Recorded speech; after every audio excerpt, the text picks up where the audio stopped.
I can't stop Okay, we're recording now, so behave, or actually laughing. misbehave. I've already been laughing for so long. My stomach already hurts. Like you're gonna give me gas. That's that's just that's setting the tone right there. 16 seconds in. But you just said before I pushed record, maybe we'll suck and we'll be done in 10 minutes. Yeah. And I just thought that would be such a hilarious thing because I record the intros after, and Yeah. I would have to address the fact that Erin Skye Kelly's episode is an eighth as long as a normal episode. And like, yeah, we suck by her new book, and follow her work. It's great. But I have to bring up Beyonce's butt crack because you Oh, just mentioned it. yeah. I So mean, maybe you could lead with that and introduce yourself. it's on my resume. Yeah. Jeremy and I were just talking about how I don't get starstruck. I work with a lot of celebrities, always have. Like my media career before I became an author was really like in TV and radio. And I worked at MTV, which was my big dream when I was a little kid. I always wanted to work at MTV, but I never get starstruck. I just don't. And so we were just talking about that. And I don't know, I made some comment about how I've seen Beyonce's butt crack. And now I've somehow been elevated in your friend. Like you're gonna just now you're gonna call me more. You can be like you're gonna tell your other friends, you'll be like my friend Erin Skye Kelly, who's seen Beyonce's butt crack. Like you're gonna lead into sentences with that now, I feel like. I mean, maybe. Do you know Vienna Farron? Yes, I love her. She's amazing. Yeah. And a random fact about her that's unrelated to butt cracks is she performed at, I think it was Whitney Houston's wedding. What? I know. Like she sings or She, dance? I want to say it was a violin, Oh, that but makes more sense. Because I was like, I cannot picture her doing hip hop. She's so like refined and graceful and elegant, you know? yeah, yeah, yeah. Okay, But wait. anyway, So go Whitney ahead. Houston's wedding Wedding, yeah. to Bobby Brown? Look, I'm not 100% sure of the details of this You text story. her right now. We have to get to the bottom of this by the time this podcast Okay. finishes. Do you want me We got to? to find out, Vienna. We need to know more details about this Whitney thing. But I have my phone on airplane mode because I try to not. I'm gonna send her a text right now. Fuck it. Yeah. Well, hang on. Why don't I ask you a question and you can talk while While you I? text her. Yeah, we're Genius. we're a team. Uh, this this this this podcast is a team effort. We're building something together. This is a collaboration. It is. But I do have a question, which was, what did you do at MTV? Like, I don't think that I knew that, or if I did, I forgot. Like, what was Oh your my role? gosh. What was it I don't like? talk about it very often. I started, okay, so the long version of the story, so that you can text Vienna, is that when I was a kid, I really wanted to work there. And so I went to broadcasting school. And then in order to graduate broadcasting school, you had to have an internship. And I was like, I'm not doing one of those unpaid internships. If I'm doing an internship, I'm doing it at MTV. Right. So I applied at MTV New York and MTV Networks Europe in London. And I didn't get either of them. And so I started mailing the HR department a package a week because I was like, I really want an internship here. So I would, from Canada, I would mail these huge boxes over to this lady, Mira Livingston, 180 Oxford Street, London, UK, W93DD. Like I did it every week. And so it would say things like for your talent pool. And she would like open up the box and there'd be like water wings and a Speedo and like giant sunglasses and, and then For my, your and then my talent tape. pool. Yeah.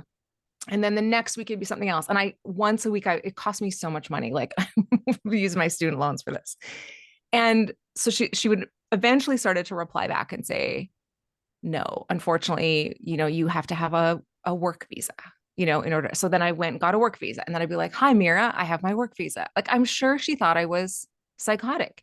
But to me, I was just like, oh, this is dedication. Anyway, so I'd send her another one. And then she's like, you have to actually be living here and you have to have a UK address. So I moved to the UK. And this is before we had the internet, right before we had the internet. So I had to like book a place from a newspaper and like fly over and rent. I can't remember what it was. It was an exorbitant amount of money to me at the time for this like tiny little flat that had carpet in the bathroom. Like it was just disgusting. But I was like, okay, Mira, got myself an address. Here's my new address. And I'd ship her a new package every week. And eventually she called and she did say to me, you are psychotic, but I want to hire you. And so I got the MTV internship. So I started as an intern and I would just what's called log tape. So I'd have to watch. This is before AI or transcription existed. So that was me with my little headphones on. I'd sit in front of a VHS machine or a Betamax machine and watch Backstreet Boys videos and Britney Spears videos. And I'd transcribe everything they said and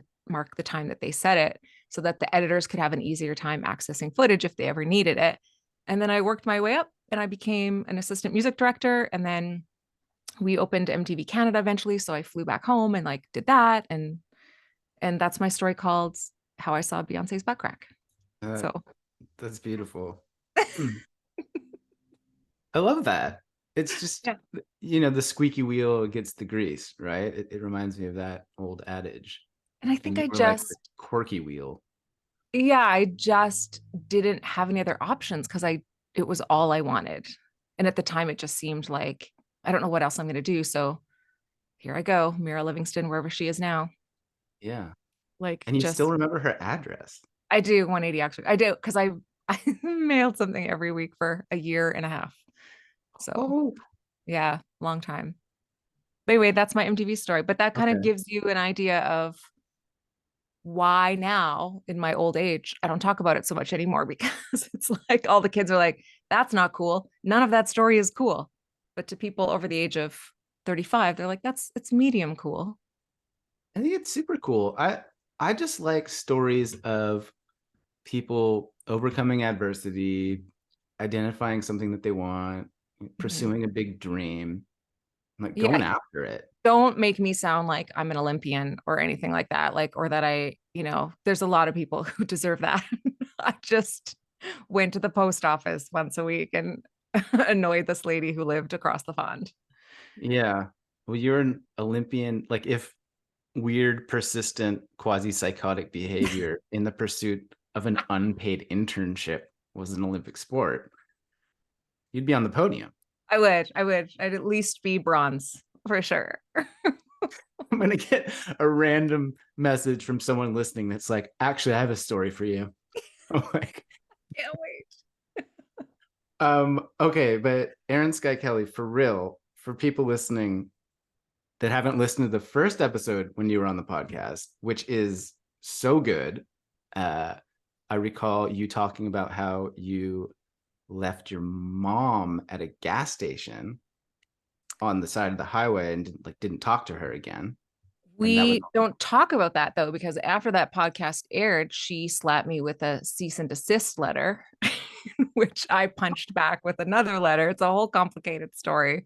Okay, so I won't really talk about it anymore. But what we can say is that, when I was on your podcast, we talked about some very serious like family stuff, and I had to make some hard decisions in my life. And it turns out they were really, really great decisions, really healing decisions in the long run. And so there's a lot of people out there that I think get stuck in those patterns that are really unhealthy.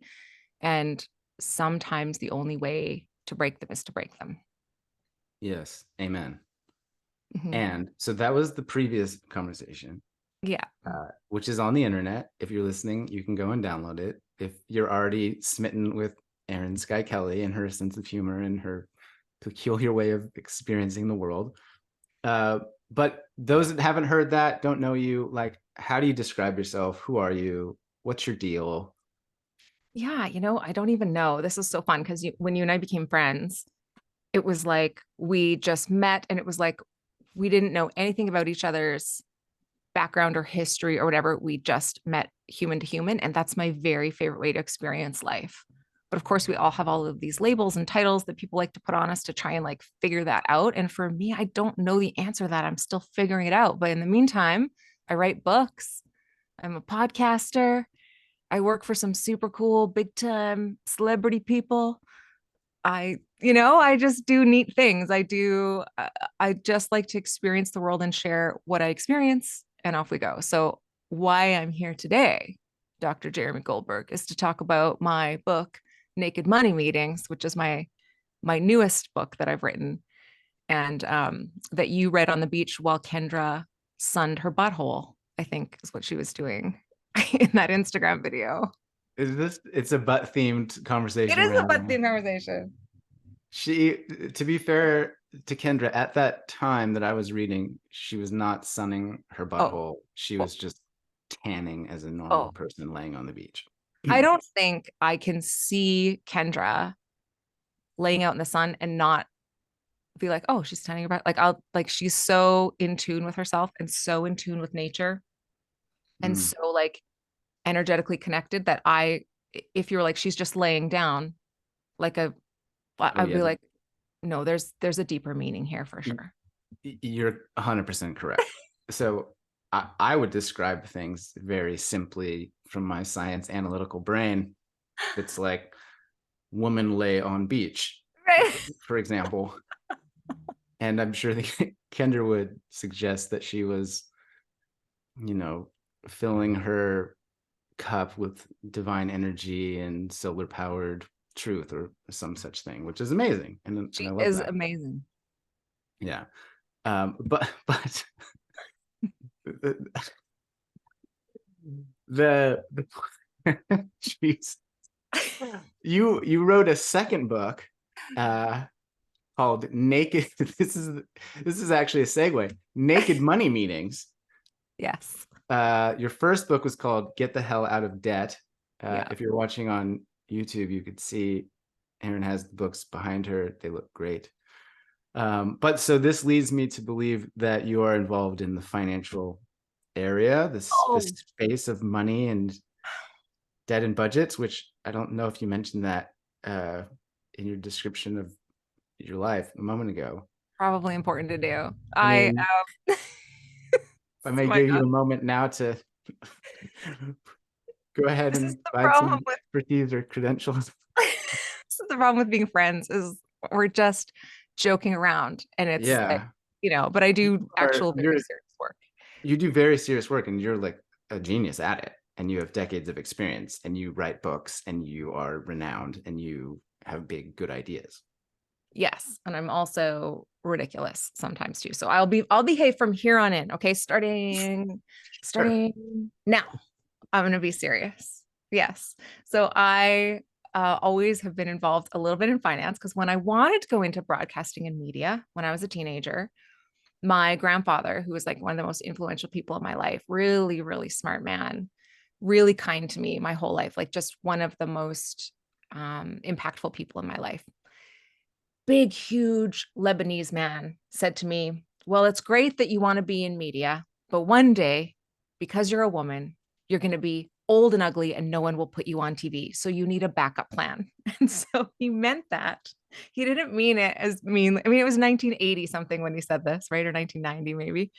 And what he meant was sometimes when you put your career in other people's hands, it doesn't go the way you want it to. So there's got to be an element of your financial future that you stay in control of. That was what I interpreted anyway. Thank goodness. Right.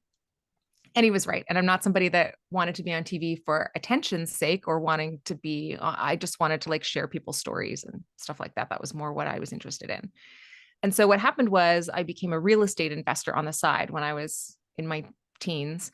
I started to buy real estate and rent it out and started to learn about money and do all that stuff. So I was always like working in media. So even when I was working over across, in London at MTV, I had real estate in North America that I was renting out. So I really learned a lot about money quite quickly. And then because I was in my late teens and early 20s, talking to other people who were my age, I realized, gosh, like people really don't know how money works. It's such a mystery to so many people, and it doesn't need to be. It really is something that has the power to like help you kind of make your dreams come true, right? I think we often think we have to chase the dream and then the money will follow, but that's not always true. You can build really healthy financial practices and those can help your dreams come true. Also, it just really allows you a lot of freedom when you understand the flow of income in and out of your life. And so that's sort of what started the writing of the books, because when the pandemic hit, I suddenly couldn't do live events with people and like teach them or coach them in the classroom style that we had before. So I wrote the book in order to be able to help them. And then subsequently the second book Naked Money Meetings was born after the first one did so well. Yeah. And so when you were 18, 19, 20, purchasing property in a different country, like where did that knowledge come from, or what caused that?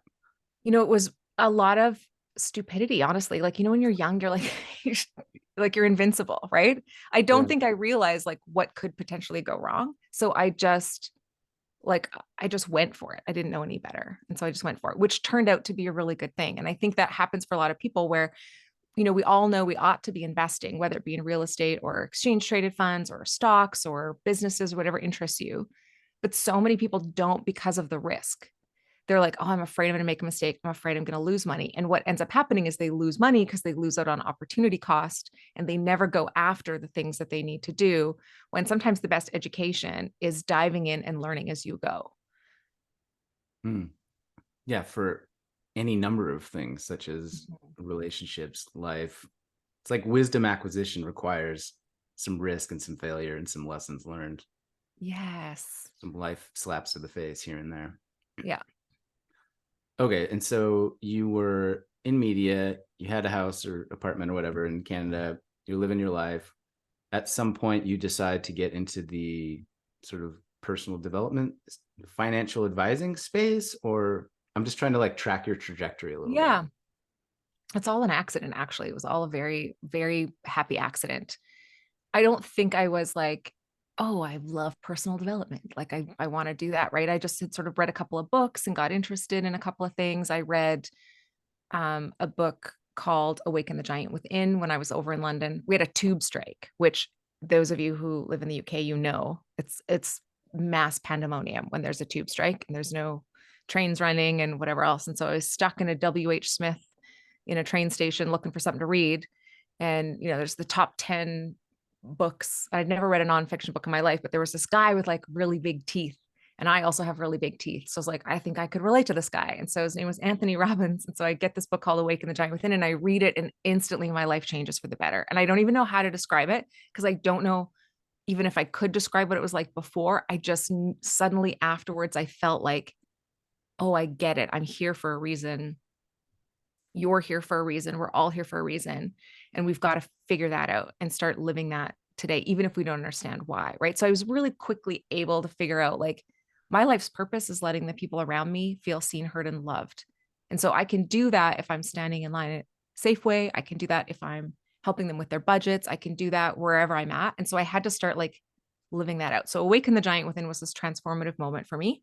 And I kind of became not a Tony Robbins fan, but like I just was in the world. I start consuming a bit of his content. I went to a couple of his events, like they're life-changing, incredible events, did that whole thing. And then just along the way in my own world was asked to like speak at things and, do certain things and whatever else. And so at one point in my life, I thought, you know what I'm going to do? I was hosting these events called Transformation Weekend. We still host them. They're once a year, big annual event in January. It sets your year up for success kind of thing, right? Like a kind of everybody gets together for this couple of days of immersion. I've been doing this for, I don't know how long, 10 years or more at the time. And I think to myself, you know what I'm going to do for our 10th anniversary? I'm going to see if I can get Tony Robbins to come speak at Transformation Weekend. Like, I wonder what that costs, right? I'm thinking to myself, it's got to be $8 billion, but like, let's see how much it is.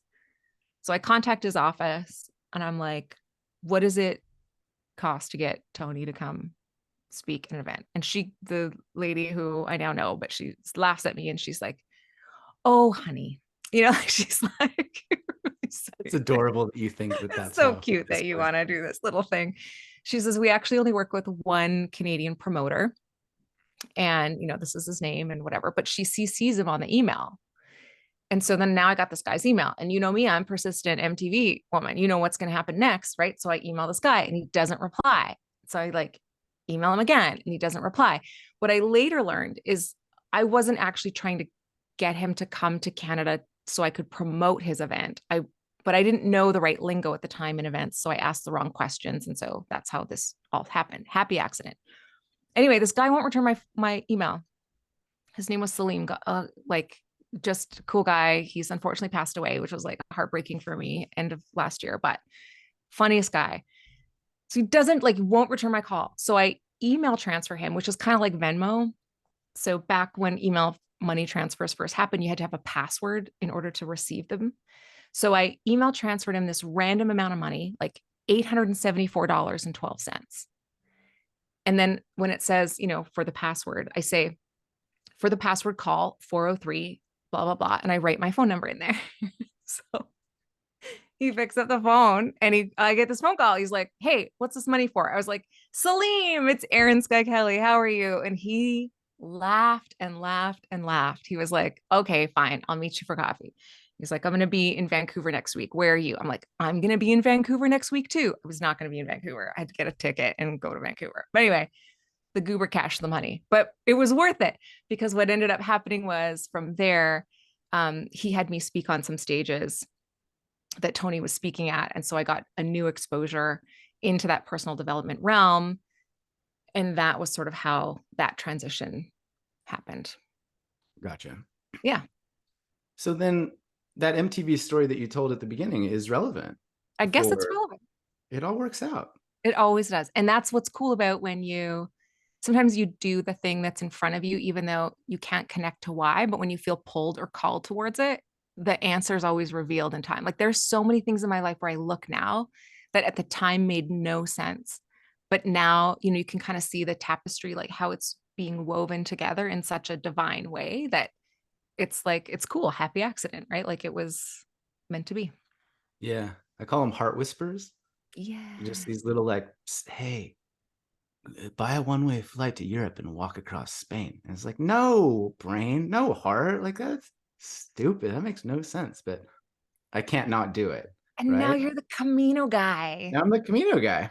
Yes. Also, by the way, how are you? Like, have you recovered? Are your bones okay? Does your butt hurt when you sit down? Like, are you Erin, like, look, I am a mountain of man. Like, I am strong like ox. Like, specimen? that was 2 months ago.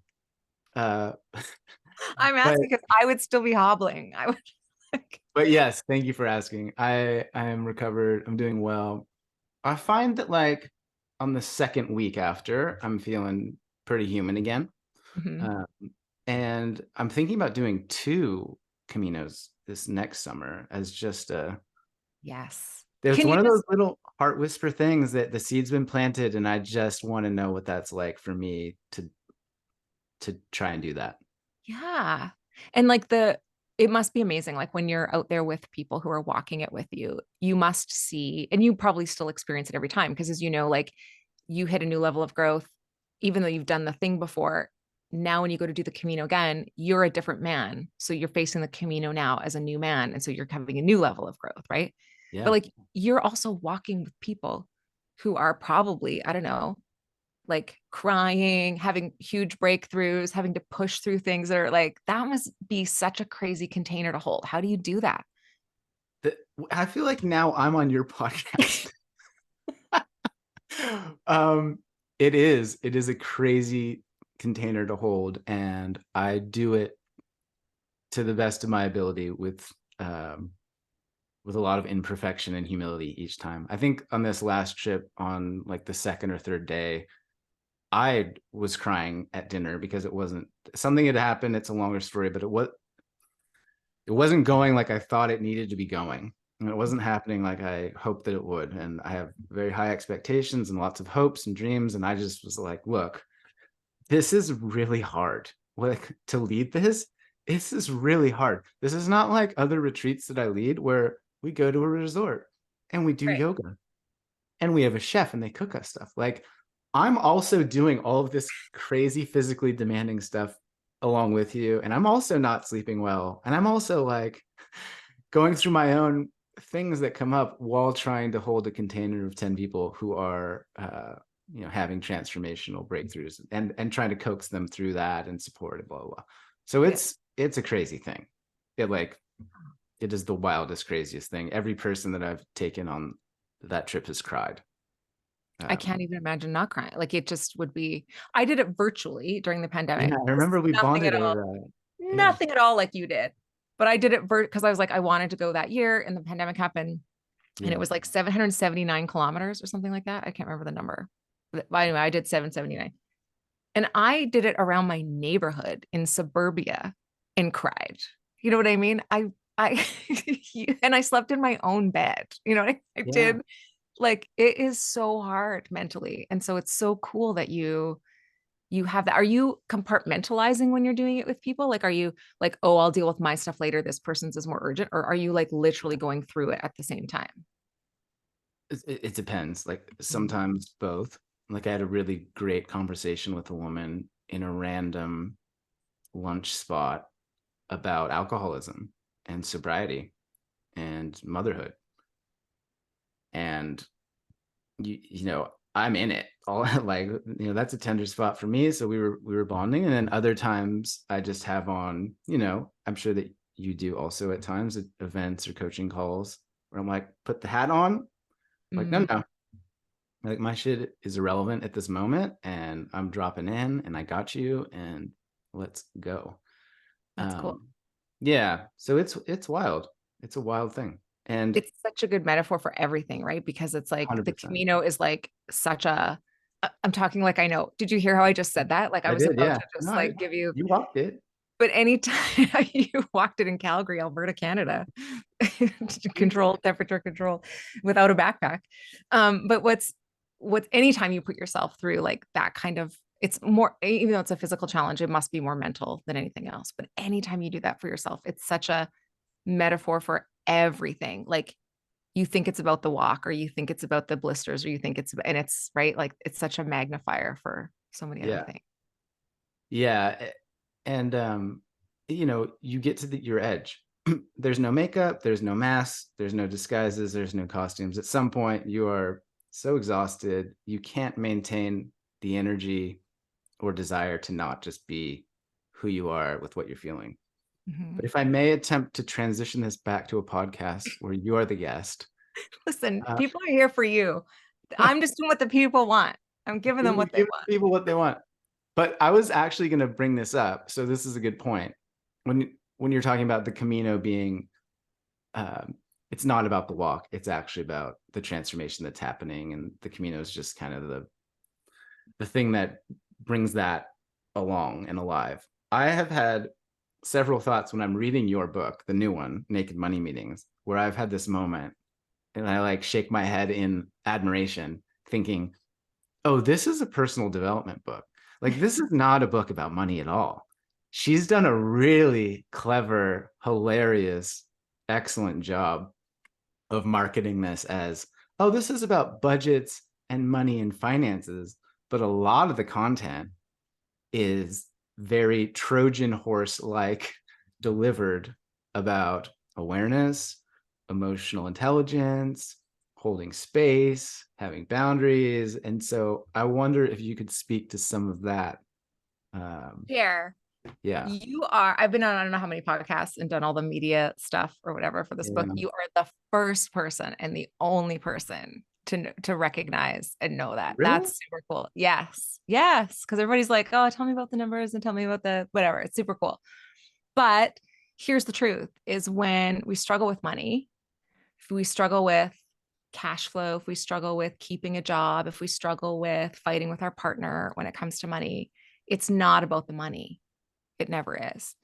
And so people think like, oh, my credit card debt is about the fact that I suck at math, and my credit card debt is about, whatever. It's not at all ever about that. It's about something much deeper. And so it doesn't help unless we heal the thing that's much deeper. It's like the Oprah Winfrey when she would diet and gain weight and diet and gain weight and diet and gain weight. And so every new diet, she kept thinking it was about the diet. If I just get the right diet. So she did the cabbage diet and the grapefruit diet. And then she did the Weight Watchers diet. Then she did, and remember one time she pulled the big famous wagon of butter out, and she pulled this wagon out on stage and it had like 55 pounds of butter representing the 55 pounds she lost. And she's like, that's it. It's gone forever. And then like 6 months later, right? People do that with their money all the time because they think it's about the money and it's not about the money. And it's not until you can heal that stuff underneath and really make peace with your relationship to money and your relationship to yourself that you find the financial freedom. So it is so true. There are very practical, tactical ways to get wealthy in that book, but there's also ways that you can heal your relationship to your finances that go beyond the wallet. Yeah. And you're doing it in partnership as well, which is an added dimension of complexity and detail required. Yeah. Right. And so in the way that I walked across the Camino, and that was hard, and it was like, whatever, but then you throw other people's stuff into the mix and suddenly it becomes exponentially more difficult. Right. Yes. And so maybe can you just give like a quick couple sentence synopsis of like what the book is, or perhaps like why you wrote it? What's the why is Yeah. it needed? That I makes haven't sense. told this story before, but I'm going to tell you because you're my friend, because Okay. you're going to get all the juice. Yeah, give me the good stuff. One time I was working with this couple. I was doing a mortgage for them. So side note, I'm also a licensed mortgage associate. I don't actually practice anymore. I know. Just I have a team of people that do all the mortgage stuff, and they're brilliant at what they do. But I more oversee how we do the mortgages and how we set them up, because I think people don't understand mortgages and they think it's all about the interest rate, and it's not. It's about how the interest is compounded. That actually affects things even more. And there's all these other things hidden in mortgages to make them sellable or palatable for people to take on debt. So I just side note, when I became a real estate investor, I also became a mortgage broker, blah, blah, blah. But I was sitting down in front of this one couple one time. I have to think of fake names for them. Harold Yeah, that's a and good. Peggy. Yeah, Harold and Peggy. Harold and Peggy. Okay. They were Yeah. sitting in front of me. And I was like, in my soul, I was begging them to get a divorce, because I was like, they just make each other miserable. The way they spoke to each other in front of me, like, she was like rolling her eyes at everything he was doing, and he was like making snide little remarks at her. And I thought, this is so normal for them that they're doing it in front of a stranger. Like, they're so comfortable in these roles of, my husband's an idiot, don't mind him, and he's comfortable being like, oh, nothing makes Queen, Peggy. Peggy, I thank you, got you. Yeah. happy. And I was like, so it's like, it doesn't matter what financial solution I present, they're going to tear down anything we build up. They're so unhealthy when it comes to their own relationship. They're so unhealthy when it comes to their own identities, like how they see themselves. So I had this moment, like this flash with the two of them of like, I wonder how they got here. So I started to like, my drive home, I was thinking like, what made her get to the point where every time this guy opens her mouth, she's rolling her eyes? What had to have happened to her? What hurt did she have to go through? What is she trying to protect? Who is she trying to make me think? Like, is she trying to make me think that she's more likable because he's so stupid? Like, what is so I really dug deep into like all of that sort of like pattern recognition as to why people were doing the things that they were doing. And what I uncovered in that work was like this moment of like, we all have these moments of brilliance. Mine are always in the shower. I don't know why, which means that's why I have a whiteboard in my shower now. Because by the time I get out of the shower, I've already forgotten most of my really great ideas. So the whiteboard, I wrote on the whiteboard money blocks. And I had this moment where I realized what was happening is she was handling money through a certain lens and he was handling money through a certain lens, but they were both blocked at seeing what was actually true. And so what happens is when we have these like events that happen in our lives, and everybody's got them. You've got them, I've got them, whoever's listening, you've got one. And what happened was at some point in your life, there was an event that occurred and it had a bit of an emotional charge to it.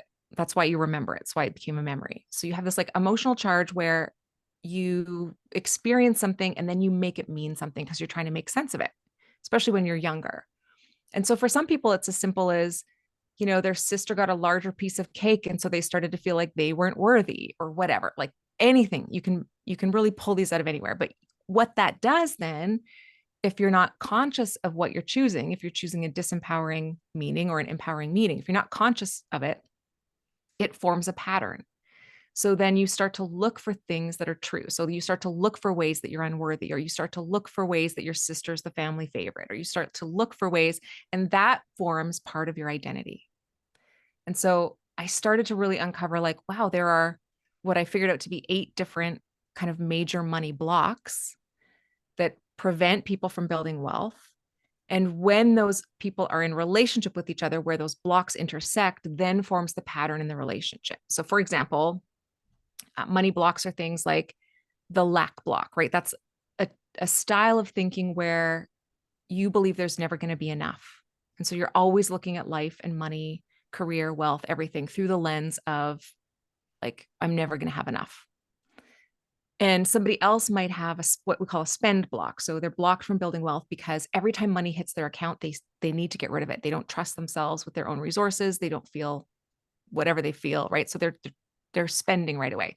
And when a person with a lack block marries a person with a primary spend block, where those two blocks intersect, now I can look at them and be like, oh, I know exactly what all of your money fights are about. I know exactly what's happening here. And we can heal that, right? Because we have to heal the lack block and the spend block first. You'll see it with your friends. Like you'll be out for dinner with your friends after you read this book, and you'll be like, somebody will be fighting over the bill, and you're like, oh, I know what that person's got a worthiness block. That person, like you can kind of start to see the patterns, but we often don't recognize them in ourselves. And so this work really came about because I was literally sitting with Peggy and Harold. Yeah. And Yeah. I had this moment where it was like, even though I didn't know them, I could see how they got here. And so I worked with them for quite a long time to kind of unravel. And they eventually didn't get a divorce. They're very happily married today. And I'm very happy that they didn't get a divorce because in the moment it seemed like a divorce would be a lot easier. But what happened was they just had to peel away all of their layers and heal the thing that had made them believe that they were, that their way of being or their way of handling money was the right way, even though it wasn't giving them the results that they wanted, and allow them to kind of see each other instead of, for the behaviors they had today, see them as, sometimes the child or the earlier version of themselves that created that pattern as a kind of survival mechanism, and love that person wholly and completely and unconditionally for who they are. And then everything starts to change. Your relationship starts to improve. We always joke that you get good in the spreadsheets, you get good in the bed sheets. Like that gets better. You're kinder, you're more patient, money just flows to you differently. Abundance starts to flow in all areas, right? So it's like that thing of, it's a combination of the mathematics. And I hate to say that because I am terrible at math and people have a hard time believing that, but I'm terrible at math, but I understand human behavior, and you can be bad at math and be very wealthy. So it's a combination of like those kind of mathematics, like those patterns, those knowing what to do with your money. But then it's also a combination of not self-sabotaging as you go. And that's true for money and finances and careers and relationships and health and all of the things. That was well said. That was good. I hope it makes sense. You're good at this. And I think the book's really well laid out in that at first you are, as the reader, invited to explore your own blocks and to cultivate an awareness of where you are at. Mm-hmm. And in my experience, the exercise of doing that evokes a little bit of sensation. It's like a little tenderness. And then later in the book, you sort of transition into the work required to have these conversations with another person who is also feeling what you've just felt through these exercises. And they're coming at it from a completely different way, right? And so the different blocks, I think, are somewhat analogous to different love languages, where someone might be a gift giver and someone else might be a physical toucher or a words of affirmation person. And it's not wrong. It's just a different way of experiencing life. And the better that you can understand and communicate in these ways, the better off your relationship's going to be, the more progress, the more efficient, the less conflict, etc. Yes. Is that a fair? That's brilliant. Okay. And you said it so much more succinctly and elegantly than I did. No, Erin, you're doing great. You had the Peggy and the Harold reference. I mean, I had no imaginary people in that. Just sharing my own thing. But what do you call it after the title of the book? Subtitle? Yeah. The subtitle of your book is Ending Money Fights with Your Partner Forever, which is killer. And I imagine was like really well workshopped. So ending money fights forever. Can you talk a little bit more about why these conflicts arise when we have different blocks, and then how to sort of negotiate those conflicts? Yeah. And this is a big theme in the book because what's really funny is when I started to do this work with couples, because of course, before you write a book about it, you have to like put it into practice and make sure that your theories are correct and, like all of those things, right? And so working with couples over the last couple of decades through this kind of work, it's interesting because I used to just be like, I created a quiz, like, here's the quiz, you do the quiz, you kind of figure out what your primary block is. It's not going to be 100% accurate because you're going to be triggered by something some days, but you'll generally have a primary block and, a secondary block. And some people are like, I have all the blocks. I'm like, fair. It's okay. You just pick one and you work through it as you go. And then you work on the next one if you've got another one. But what was interesting is I used to do the work with people and instantly, and it was always women. I don't know why. So I'm sure that that's not a gender thing. Okay. So to my fellow uteruses out there, I'm not picking on you, but what was typically happening was I would give you the money blocks and then instantly you'd say, oh, this one's my partner's. My partner has this block. I'm going to go. So then they'd go to their partner and be like, let me tell you what your problem is. Your problem is this is your right. And I was like, whoa, this is not healing work here, right? But I think it's the same reason people take their partners to therapy, right? They're just hoping the therapist is going to tell them that their partner's wrong, right? That's like, they just want that referee.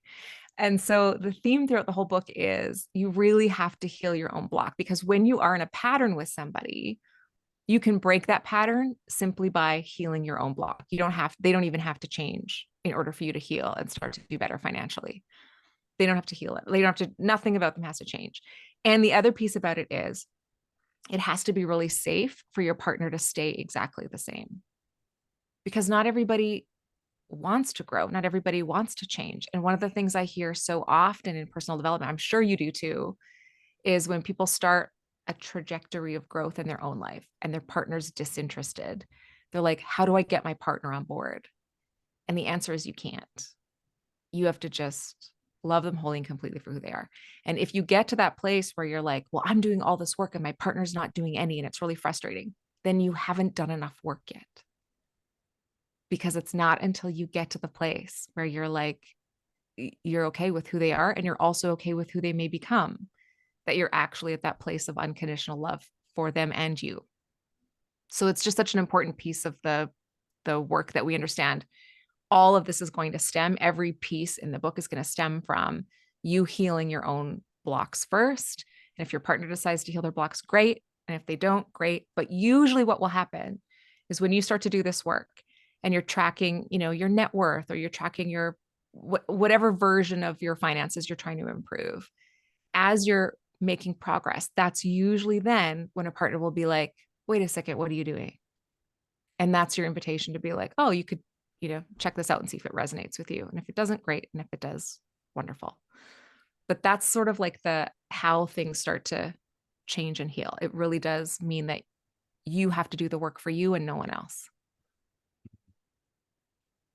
Yeah, it's such a simple, powerful, difficult to implement idea, right? It's like, you just love them where they're at. You're like, well, yeah, but I mean, can I be more right a little bit? Or but I think, to your point, one of the best ways to demonstrate the impacts of growth and progress is to embody it and to live it, right? And I'm sure we all have experiences where somebody in your life starts changing in a really beautiful, powerful way, whether that's getting more fit or focusing on their health or dressing a little better or cleaning up the house a little nicer. And it's like, hang on, there's a bit of an energetic vibe happening. And I know when I experience those individuals, I'm curious. I'm like, what are you doing? Like, what are you eating?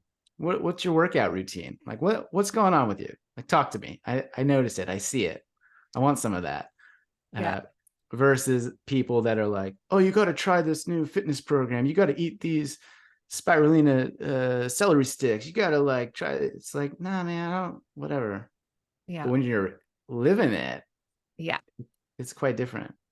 it is. That's such a powerful metaphor. Okay. And so in the book, in life, you are harnessing this idea of self-awareness and self-acceptance and self-love of where you're at, what your blocks are, with equanimity, radical approval. So what do you do though? You read this book, you're doing the work, and your partner's like, no, I don't care about that book. Erin Skye Kelly, whatever, doesn't matter. Yeah. Yeah, screw her. Like, we're good. We have money. We're fine.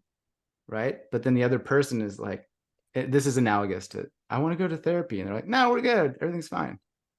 But I Yeah. imagine there are certain people in certain relationships where it gets to a place where you're like, yeah, I love them unconditionally. And I'm at this point where I don't want to be in this partnership anymore. Like, love and light to them, but like, I'm going over here. Yeah. And that was going to happen anyway. That's the important piece to know, right? Is that it was going to happen whether you lost 20 pounds and, grew some nice guns. It was going to happen whether made some big strides in your career. That was going to happen. That's got nothing to do with the money or it just was the path. And so that's challenging, right? There may be points even in this book, if you've got one of those relationships where you're like, do I stay? Do I go? This book is going to shine the flashlight on the answer for you, which is tough because it's like you think it's a money book, but like you said, you've solved the mystery already. You figured out that it's a little bit more, right? But it's not meant to do it in a very harmful way, and you will be able to leave with a sense of peace if that's what it is for you. We were talking earlier about the thing we're not supposed to talk about, and in my own life, when I've hit a crossroads like that, it wasn't the trying to decide was the part that was challenging. Once the decision was made, the relief happened. And so I think people wait sometimes when they're stuck at that crossroads. They're like, I just want to know the answer. The answer doesn't come until you make the decision. You don't know it was the right decision until you've made one. That's the powerful part of choosing. So that's where it gets tricky, because I think there's so many people who are stuck in a crossroads, whether it be their money or be their relationship or whatever it is that they're in. It's tough because the more you sit and wait for the right answer, the more you delay your own happiness and progress. Dang, you just went deep, Erin Skye Kelly. Sorry. You want to talk about cracks again? No, it's so true, and it's so challenging to confront.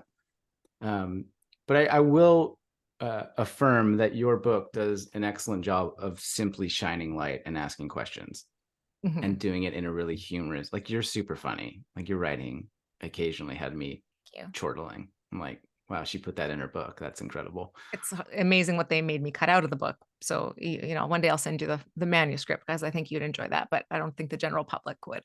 But like when you get a DVD back in the day and you have the bonus features or whatever, just a list of all your jokes that didn't make the cut would be pretty funny.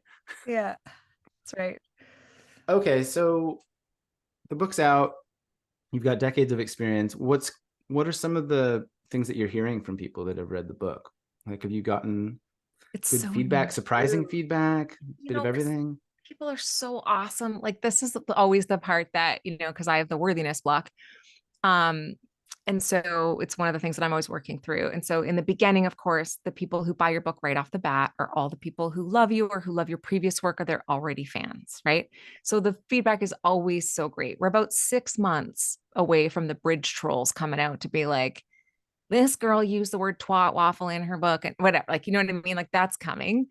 So early feedback is always so tough, because part of me is like, oh, but they're my like, you know what I mean? They're in my inner circle. Of course, they're going to say nice things. And so it's hard, because I really try not to listen to any feedback except for those heart whispers that you're talking about. I try not to listen to the high highs, and I try not to listen to the low lows. I try and just like stay focused on the path, but it really has been phenomenal feedback. Like, it's again, it's too new to really know. It's only been out for just a little bit, but it's part of me is like that piece that, when you put a new piece of art into the world, or when you've done this many times, you've created so many really cool things, you put it out there, and you have to put it out because your soul makes you put it out. And so but there's always a part of your humanness that's like, oh, I hope people like it. I hope they get it. And so far they do, which is such a huge blessing, but I really won't know the answer to that question for another 6 months. So yeah, it is so tender to then hear these nice things, but then intentionally having to keep them at arm's length and not, use that as validation for what your work is. Because if you expose yourself to the good stuff, then you also have to expose yourself to the bad stuff. Yeah. It's a package deal. And it's opinions. Like I've been wrong before too, right? The first time I watched Arrested Development, I was like, this show's stupid. I know I was wrong. I And thought that so about Ted Lasso. did you? Yeah, the Oh, first you two can't say episodes, that publicly. You're gonna have to bleep I that out. I Yeah. watched it and was like, yeah, I don't get, like, I'm a big soccer fan too. I've like played it my whole life. I'm like, this is dumb. And then just stopped watching it for months. Yeah. And then saw the hype, talked to a couple people I really adore. And I was like, all right, I'll give it another try. It's Yeah. like fair. This is Yeah. brilliant. And so if you had to write a review on Ted Lasso that first week, you'd have written some scathing stuff, right? So it's like, it's the piece of like understanding that everybody's entitled to an opinion, but it Mm, can't influence the level you show up at. yeah. Yeah. What do you think is the most important takeaway from your second book, Naked Money Meetings? Like if you had to really just download that into everybody's nervous system or psyche, like what do you want people to leave with? It's absolutely critical that you become financially free because there are so many people we can't help if we're not in a position to help. And there are so many people in the world who are taking advantage of people financially. I'm talking mostly corporations and things like that. And I don't mean to sound like, oh, I'm not one of those political. I'm not like over here being like Jeff Bezos must die. Like I'm not like that at all, right? But I just think like sometimes we really get blind to what's actually going on in the world. And I think it's so important that we are in a position of abundance so that we can make major change where it's necessary. There's so many systemic issues with people in like, yes, I understand this book is really written a lot about mindset. And so it's about like personal responsibility and all of that. But the truth is, there are people who live on our planet who don't have that luxury.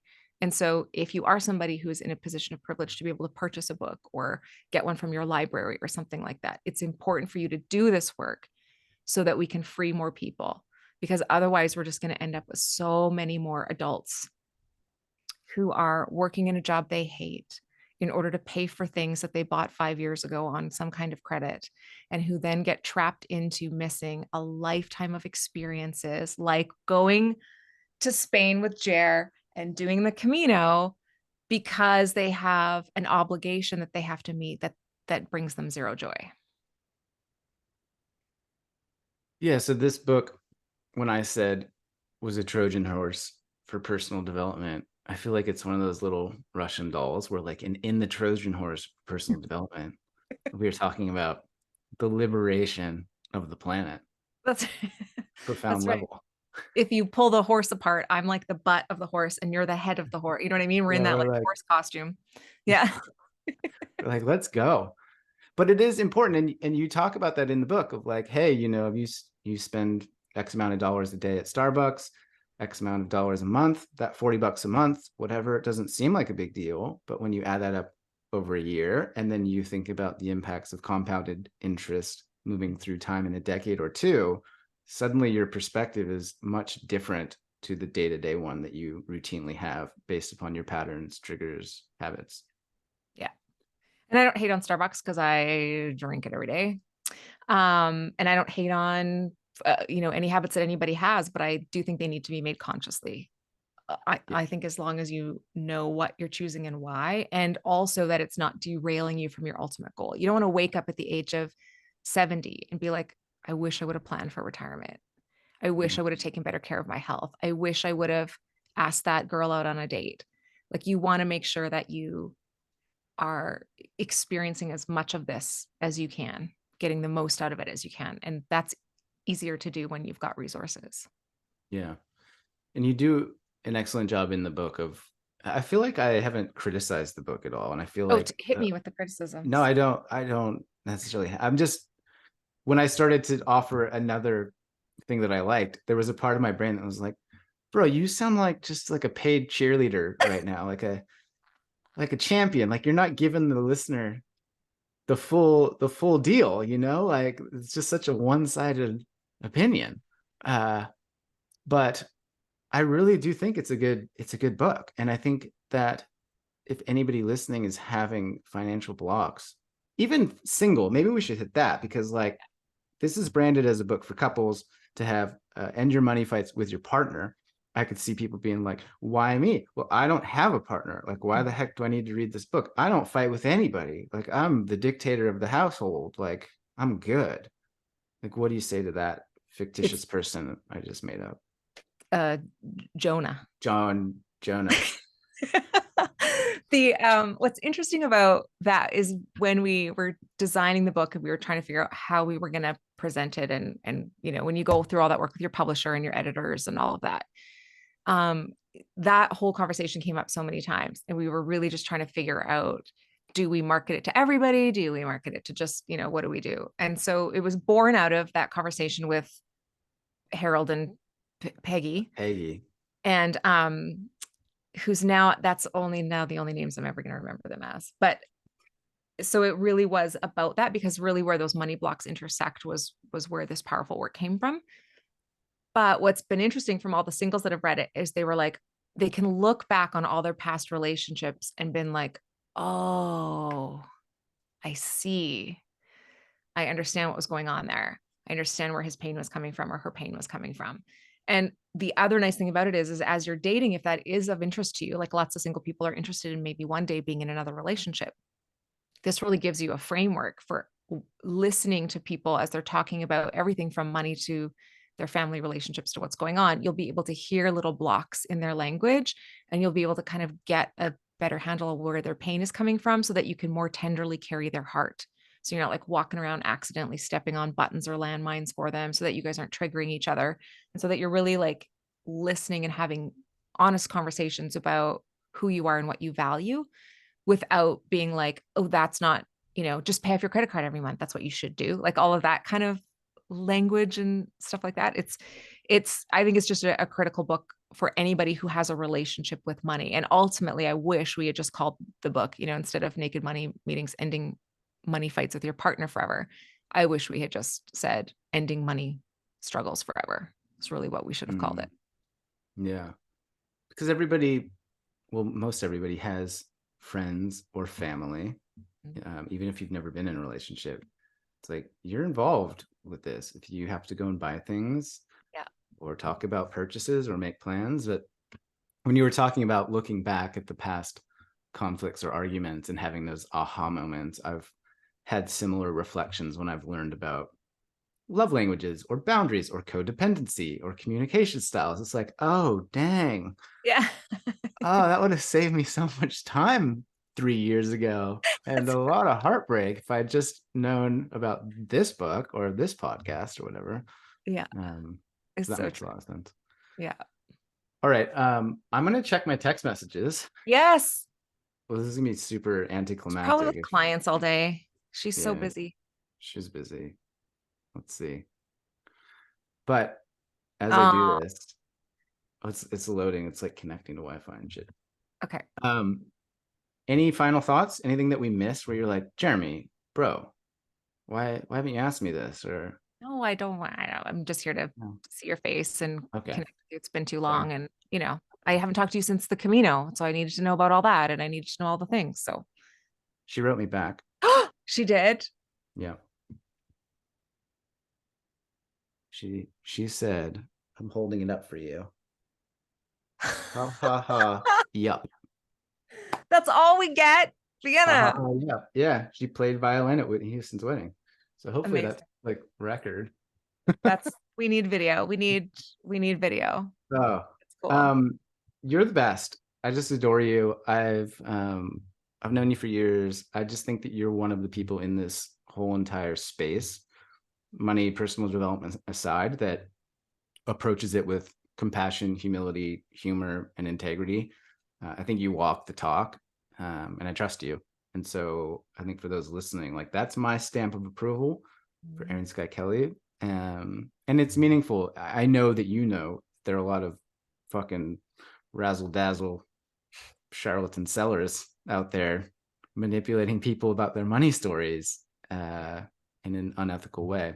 And I think you're kind of doing it in your own unique way, talking about, what did you say, twat waffle? Oh, yeah. I interviewed Alex Catoni the other day, and she said douche nozzle. And so I feel like there's a thing happening in this space where the women are just like, owning it. Yeah. She has Yeah. on her website. Have you met Alex? Do you know her?